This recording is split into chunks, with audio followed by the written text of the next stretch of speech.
في البدء كان الكلمة والكلمة كان عند الله وكان الكلمة الله.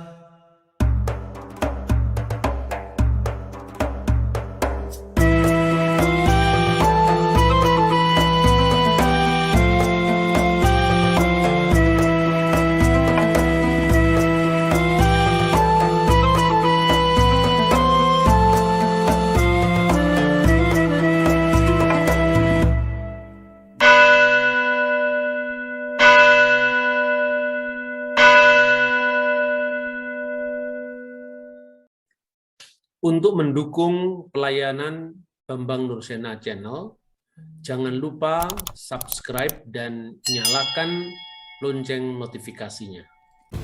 Shalom Aleichem Besem Hamashiach. Waalaikumsalam Besem Hamashiach. Salam sejahtera di dalam Kristus. Selamat berjumpa kembali dengan saya Safa dalam Q&A bersama Dr. Bambang Nursena. Sahabat BNC, kali ini kita hadir di awal tahun 2022 dengan tamu yang istimewa, anak-anak muda yang ingin belajar tentang iman mereka sebagai seorang pengikut Kristus bersama Dr. Bambang Nursena. Shalom, Mbah. Shalom. Shalom anak-anak, selamat datang di program Q&A bersama Baba Nur, ya. Nanti kita akan membahas lebih banyak apa yang menjadi pertanyaan kalian dalam iman kalian selama ini. Kita sudah memasuki tahun baru, tahun 2022. Kita sudah meninggalkan tahun 2021. Apa kira-kira pesan Baba untuk kami semua, khususnya untuk generasi muda? Ya, terima kasih Salam, saudara-saudara. Tentu kalau kita membaca kitab suci, misalnya dari Mazmur Daud, ya, ayat yang sangat terkenal, yang artinya adalah ajarlah kami menghitung hari-hari kami sedemikian, agar kami memperoleh hati yang bijaksana. Limnot yemenu ken hoda venafile fabhakna. Bahasa Ibrani seperti itu. Wah, itu bahasa Ibrani dan bahasa Indonesia ya, Bah. Itu kitab apa itu yang Baba baca? Ya, ini adalah Perjanjian Lama. Terbitan kita Indonesia? Ya, terbitan Indonesia sudah lama, ini tahun 2003.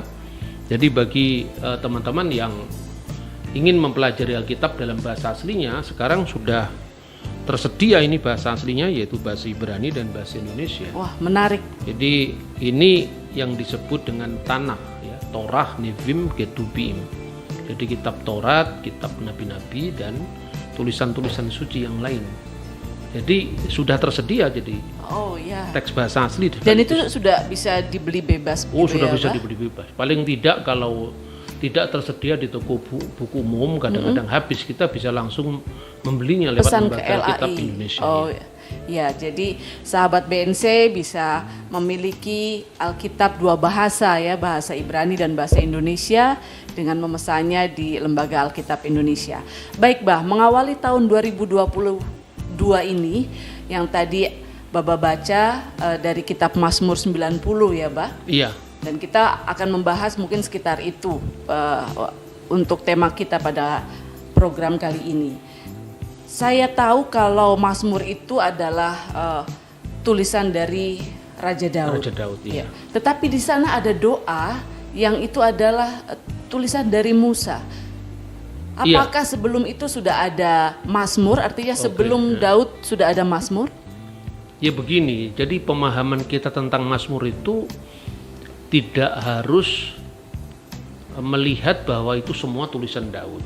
Jadi itu pemahaman orang Yahudi dan orang Kristen. Jadi Mazmur itu bahasa Ibraninya adalah Tehillim. Tehillim itu artinya sebetulnya pujian-pujian. Dan itu merupakan kompilasi dari pujian-pujian yang terbesar dikumpulkan oleh Raja Daud. Tetapi sebelum itu, tradisi memuji itu kan sudah tradisi bangsa Israel yang dari abad ke abad. Makanya Musa ya tentu melalui transmisi yang turun-temurun dikenal sampai Raja Daud. Ya, Raja Daud itu kan hidup tahun 1000 sebelum Masehi. Sedangkan Nabi Musa itu hidup kira-kira Exodus itu mulai berjalan tahun 1446. Berarti ya kira-kira 350 sampai 400 tahun sebelumnya, dan itu tentu dalam budaya Israel yang melestarikan sesuatu dari tradisi liturgis itu tentu ya memang tulisan Musa.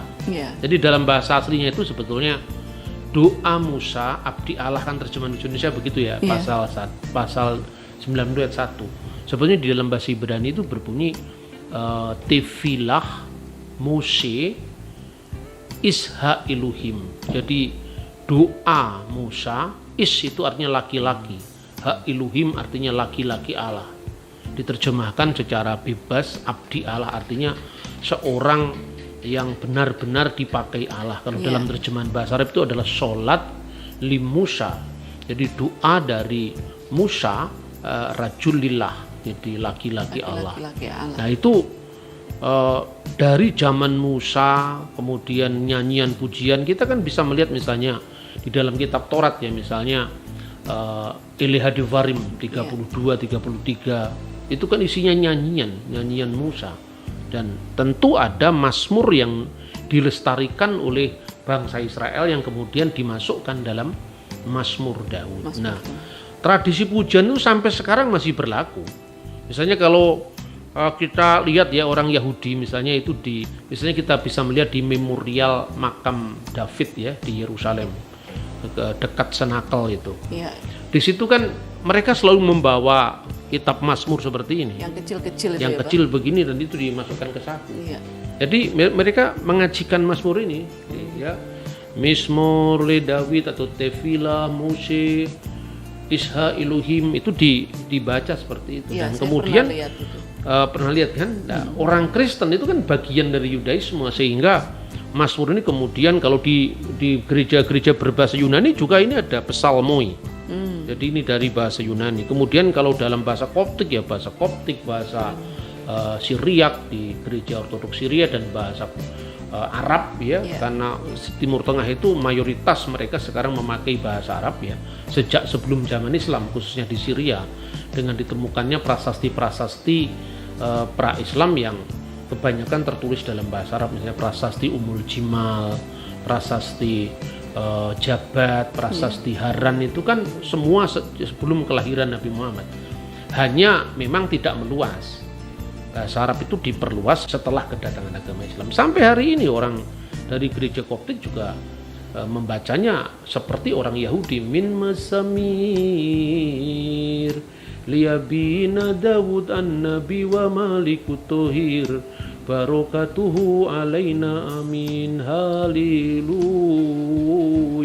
Memang itu dipujikan, dan itu indah sekali. Indah sekali. Jadi seluruh dari puji-pujian itu dinamakan Tehillim. Ya, Tehillim itu terdiri kalau dalam teks Ibrani 150 mismor. Nah, dari kata mismor itu kemudian menjadi bahasa Arab mazmur. Makanya ada kata-kata bermazmur.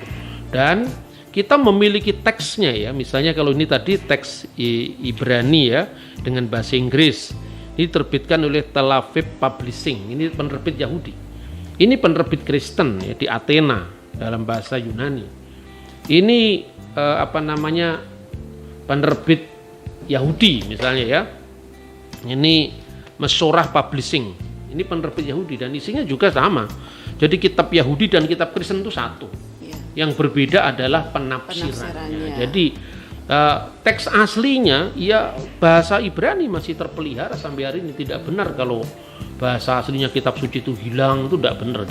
Dan misalnya kita melihat ya teks dari abad ke-10 ini, misalnya kitab Mazmur ini dari abad ke-10 ini, namanya Masoretik. Kita juga memiliki teks naskah Laut Mati yang usianya 2000 tahun sebelum dunia modern itu mengenal percetakan, itu dalam bentuk scroll. Makanya dikenal dengan The Dead Sea Scroll, naskah gulungan Laut Mati. yang tertulis di atas perkamen ya Pak ya? Perkamen ya. Dan itu kita mempunyainya di The Museum Cafe. Iya, ada itu kitab Nabi Yesaya dan Ya. gulungan Peser Habakuk ya. Iya, betul. Ya, jadi tidak mustahil kan ya, Mbak. Artinya di dalam kitab Mazmur ini ada doa yang itu sudah ada sejak zaman Musa karena mereka melakukannya, melantunkannya dalam hari-hari mereka sehingga dilestarikan mungkin ya di dalam kitab Mazmur oleh Raja Daud. Satu contoh misalnya ya, Mazmur yang melestarikan liturgi penciptaan dan liturgi keluaran. Misalnya Mazmur 136. Itu nyanyian yang berabad-abad. Hoduleluhi ha iluhim kile olam hasdu terus, dan itu temanya adalah Bereshit bara iluhim, tentang awal mula Allah menciptakan, dan juga tentang kisah keluaran dari tanah Mesir. Ya, terima kasih Bah. Sebetulnya menarik sekali, dan ini mungkin adik-adik ini, anak-anak muda ini mungkin punya pertanyaan yang mau diajukan ke Baba Nur, silakan. Ya. Bahkan ya, yang saya ketahui kitab Zabur itu adalah kitab suci yang diturunkan kepada Nabi Daud. Sekarang pertanyaan saya, apa bedanya atau apakah sama kitab Zabur dengan Mazmur? Iya. Sebetulnya kalau kita melihat di dalam teks bahasa asli ya, artinya tradisi teks dari Yahudi kemudian Kristen ya. Yahudi kan ada bermacam-macam, itu ada terjemahan Targum dalam bahasa Aramaik, ada kalau Kristen itu Septuaginta, kemudian Pesita dalam bahasa Aramaik, Septuaginta itu bahasa Yunani, kemudian Vulgata bahasa Latin. Termasuk nantinya dalam bahasa Arab itu tidak ada kata jabur. Kata jabur itu sebetulnya bukan berasal dari Yahudi dan Kristen. Namun memang ada tradisi di luar teks kitab suci. Misalnya kalau kita membaca syair-syair pada masa pra-Islam, misalnya syair yang terkenal itu Imru Al-Qais. Itu menulis dalam syairnya, salah satunya itu kira-kira ada kata jabur di situ. Kakot jaburin fi masahi fil rubbani. Jadi seperti kot tulisan jabur di dalam mushaf para rahib. Dan itu terkait dengan Kristen. Karena apa?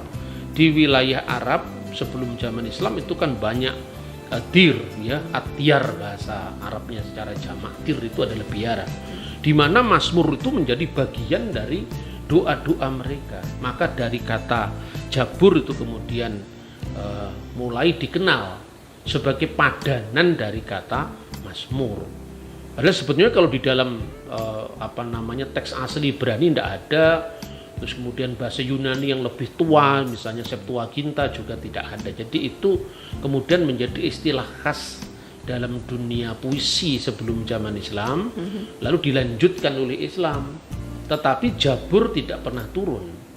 Nah, itu memang pujian dari Raja Daud, pujian dari Musa, pujian dari bangsa Israel kuno. Jadi kita harus jujur ya, bahwa pemahaman Kristen dan Yahudi di satu pihak dan pemahaman Islam tentang wahyu itu berbeda. Jadi dalam pandangan Yahudi baik Taurat maupun Zabur tidak pernah turun dari langit. Itu muncul dalam konteks sejarah. Tetapi para penulis kitab suci itu mendapatkan ilham dari Roh Suci sehingga pesan teologisnya tidak bisa salah. Itu maknanya. Iya, gimana? Sudah paham ya? Iya. Ayat Mazmur 90 manakah yang sudah ditulis oleh Nabi Musa? Itu bisa dibaca misalnya. Saya bacakan. Maksudnya yang membuktikan bahwa itu Mazmur 90 itu tulisan Musa. Tulisan Musa. Iya. Ini saya bacakan dalam terjemahan bahasa Indonesia ya, Bah. Sungguh kami habis lenyap karena murkamu, dan karena kehangatan amarahmu kami terkejut. Engkau menaruh kesalahan kami di hadapanmu dan dosa kami yang tersembunyi dalam cahaya wajahmu. Sungguh segala hari kami berlalu karena gemasmu. Kami menghabiskan tahun-tahun kami seperti keluh. Masa hidup kami 70 tahun dan jika kami kuat 80 tahun. Dan kebanggaannya adalah kesukaran dan penderitaan. Sebab berlalunya buru-buru dan kami melayang lenyap. Siapakah yang mengenal kekuatan murka-Mu dan takut kepada gemas-Mu? Ajarlah kami menghitung hari-hari kami sedemikian, hingga kami beroleh hati yang bijaksana. Iya, coba perhatikan deh, ayat-ayat itu kan menggambarkan sebetulnya bagaimana di akhir perjalanan Nabi Musa. Jadi kira-kira itu adalah hari-hari tahun-tahun terakhir. Di tahun-tahun terakhir perjalanan Eksodus. Dari tanah Mesir sampai ke Nebo. Jadi itu peristiwa yang berlangsung 38 tahun. Dan kemudian itu diteruskan oleh Yosua sampai memasuki ke tanah perjanjian. Jadi Musa menggambarkan bagaimana hari-hari yang digambarkan penuh dengan kegemasan Tuhan. Karena itu gambaran yang sangat jelas tercermin dari kitab Taurat sendiri. Jadi ada 3 periode penting dalam kehidupan Nabi Musa ya. 40 tahun pertama itu adalah kehidupan di istana Fir'aun, di mana dalam kitab Kisah Para Rasul itu Musa mendapatkan segala hikmat orang Mesir. Jadi periode kedua ketika Musa karena rasa patriotismenya, rasa nasionalismenya membunuh orang Mesir, kemudian dia mengungsi ke wilayah. Akhirnya Nabi Musa itu menikahi putri dari kepala kabilah itu yang namanya adalah Yitro ya. 40 tahun kedua dan 40 tahun ketiga itu adalah Eksodus dari tanah Mesir. Jadi kalau menurut penanggalan dini itu dari tahun 1446 sebelum Masehi sampai ketika Musa sebelum dia memasuki tanah perjanjian dan Tuhan mengatakan kamu tidak boleh masuk ke tanah perjanjian karena Musa membuat kesalahan yang di mata Tuhan itu salah besar. Dan pergumulan selama di padang gurun itulah yang sebetulnya dikeluhkan oleh Musa. Siapakah manusia ini? Manusia itu kan nisbi.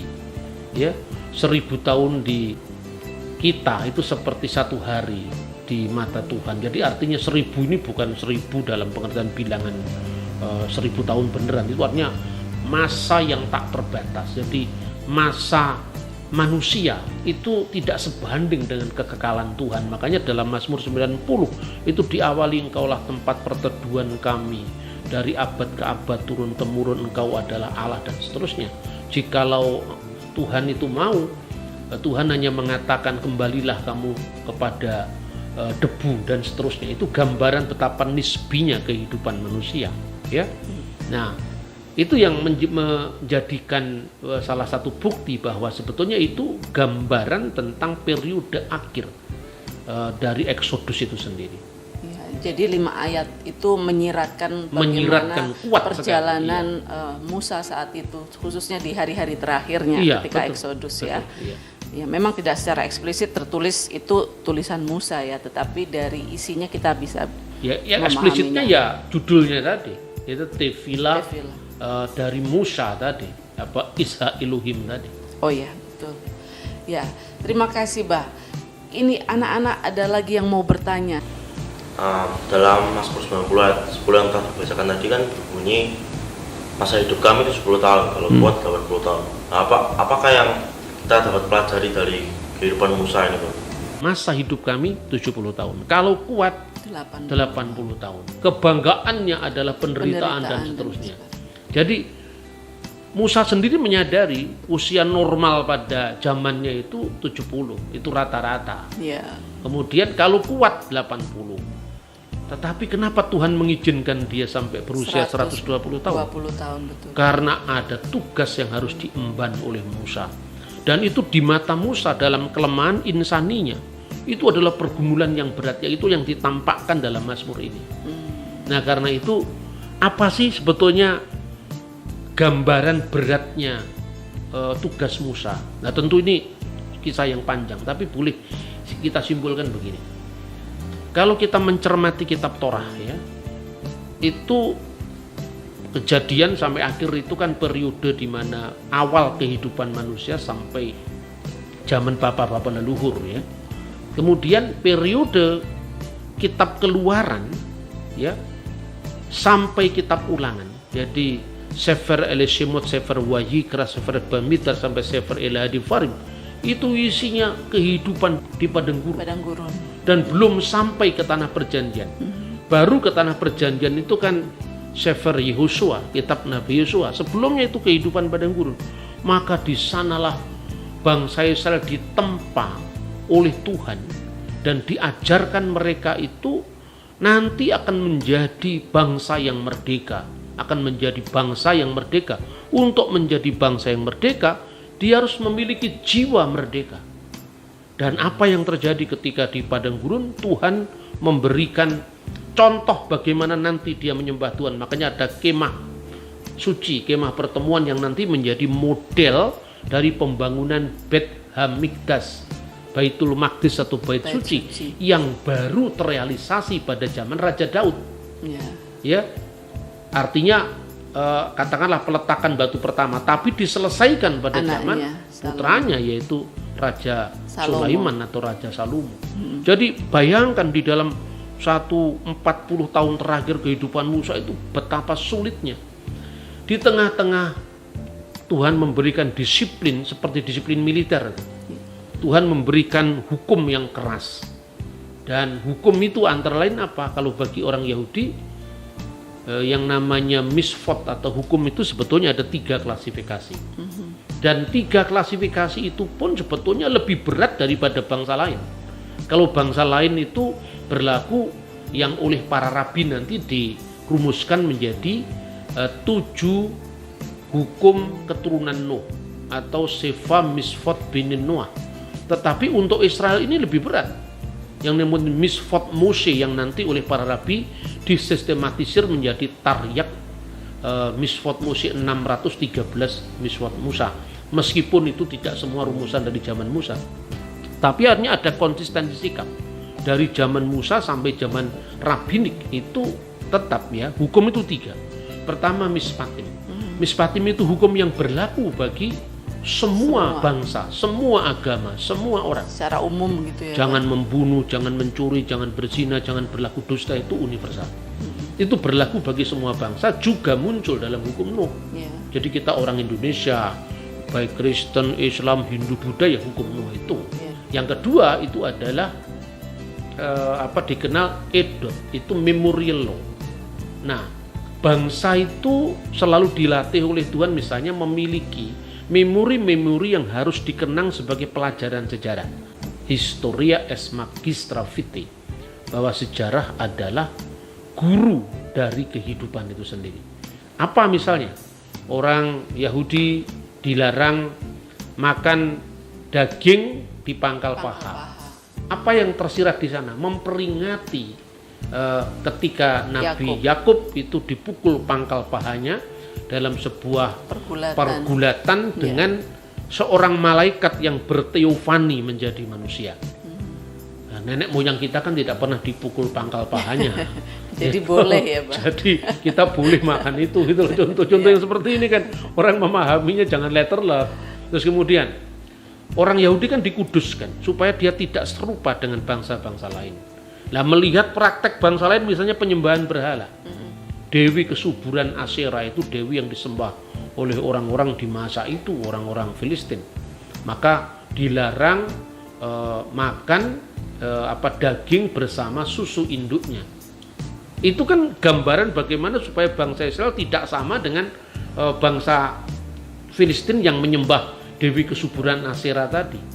Yang ketiga adalah hukum yang diklasifikasikan menjadi hukim. Hukum itu adalah hukum tanpa alasan. Pokoknya kita harus taat. Jadi misalnya imamat pasal 11 itu hanya berlaku bagi orang Yahudi. Jadi misalnya dilarang makan onta. Ya, onta nggak boleh dimakan. Yang kedua dilarang makan kelinci, dilarang makan pelanduk, dan dilarang makan gazir atau babi. Ya, kalau nenek moyang kita orang Majapahit kan makanannya celeng itu babi hutan. Jadi ini tidak berlaku bagi orang di luar Yahudi. Nah itu kira-kira. Jadi Musa melihat betapa beratnya orang Yahudi seperti ini. Untuk apa semua itu dilakukan? Itu kira-kira seperti itu. Nah kemudian ada seorang sastrawan yang sangat terkenal namanya Naguib Mahfud. Dari Mesir ya? Dari Mesir ya. Naguib Mahfud itu menulis buku yang berjudul Aulad Haridna, anak-anak di lingkungan kita. Dia mengatakan apa? Ini kritikan Najib Mahfud terhadap agama-agama Semitik, sebetulnya agama-agama baik Yahudi, Kristen maupun Islam. Digambarkan bahwa manusia itu memiliki nenek moyang yang sama yang dikenal dengan Gabalawi. Gabal itu dialek Mesir untuk Jabal, gunung ya.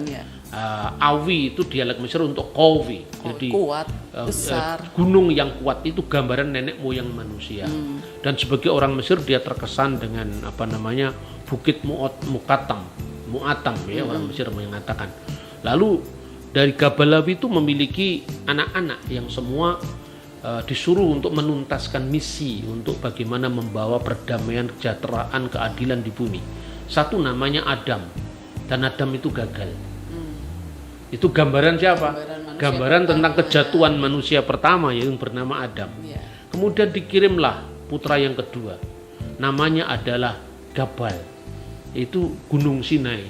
Itu simbol dari Musa. Musa ingin menggambarkan bagaimana disiplin yang keras tadi. Gagal pula. Yang ketiga dikirim yang lembut, namanya adalah Rifa. Dan Rifa itu sebetulnya karena Najib Mahfud itu orang Islam ya, itu gambaran tentang Yesus Kristus. Karena dalam Al-Quran itu disebutkan ajaran kasih ya. Dan kata Rifa itu diambil dari warofeuka ilayya, dan mengangkat engkau kepadaku. Tapi itu pun karena umatnya tidak bisa menghayati ajaran Yesus itu gagal. Lalu dikirim yang berikut adalah Qasim. Qasim itu simbol dari Nabi Muhammad. Itu pun gagal. Karena masing-masing dari orang yang diutus itu tidak mendialogkan perutusannya. Misalnya Qasim seperti tidak bisa menerima Rifa. Kenapa perdamaian keadilan di bumi hanya berdasarkan hukum rohani? Kenapa bukan dengan kekerasan? Untuk menegakkan keadilan kan perlu sikap keras. Tapi karena tidak ada dialog, ya akhirnya gagal semua. Sampai Gabalawi mengutus yang terakhir. Itu adalah Arafah, dan Arafah itu adalah ilmu pengetahuan.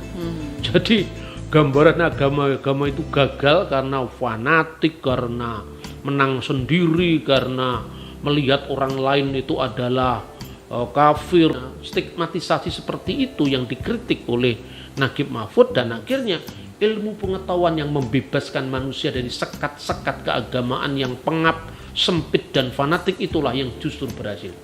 Tapi gara-gara itu Najib Mahfud itu terancam bunuh, bahkan berapa kali dia mengalami percobaan pembunuhan, dan dia seumur hidup tidak pernah sampai ke luar negeri. Buku ini sangat bagus. Ini baru terbit kira-kira tahun 2007 karena sebelumnya itu tidak boleh terbit dalam bahasa Arab, tidak boleh. Yang terbit dalam bahasa Inggris ya, ini boleh diterbitkan oleh American University. Jadi waktu Baba masih ada di Mesir ya, itu masih belum boleh yang bahasa Arab ini, tapi setelah tahun 2007 kalau tidak salah ini diterbitkan Darus Syaruk, tertulis di dalam bahasa Arab. Jadi ini satu pelajaran penting bahwa Nabi Musa pun di tengah-tengah kekuatannya yang luar biasa, hikmat yang luar biasa, ternyata dia juga punya kelemahan. Itulah kelemahan insani. Tetapi goal dari semuanya itu yang dikatakan oleh Raja Daud sendiri, hineh matof umanaim sefet akim gamyakat. Alangkah baiknya dan alangkah indahnya kalau semua saudara diam dalam kerukunan, seperti yang tertulis di dalam Mazmur 133 ayat 1. Itu pelajaran yang bisa kita ambil dari perjalanan kehidupan Musa atau Musa. Ya, menarik ya, Bah, kalau kita bisa mengkaji lebih dalam kitab suci kita, khususnya tema kita pada kali ini, dan mudah-mudahan adik-adik ini sudah mulai bisa memahami ya. Dan kita akan terus belajar bersama Baba Nur. Jadi silakan kalau ada pertanyaan, kita akan ketemu lagi di program berikutnya untuk membahas lebih dalam agar iman kita semakin kuat di dalam mengiring Tuhan Yesus Kristus. Terima kasih sekali, Bah, untuk kajian kita pada kali ini, dan terima kasih anak-anak ya, adik-adik semua yang sudah hadir bersama dengan Baba Nur dalam Q&A kita. Sahabat BNC semua, terima kasih atas perhatian dan kiranya semua ini boleh menjadi berkat dan hikmat pencerahan bagi kita semua. Shalom Aleichem, Besem Hamashiach. Waalaikumsalam.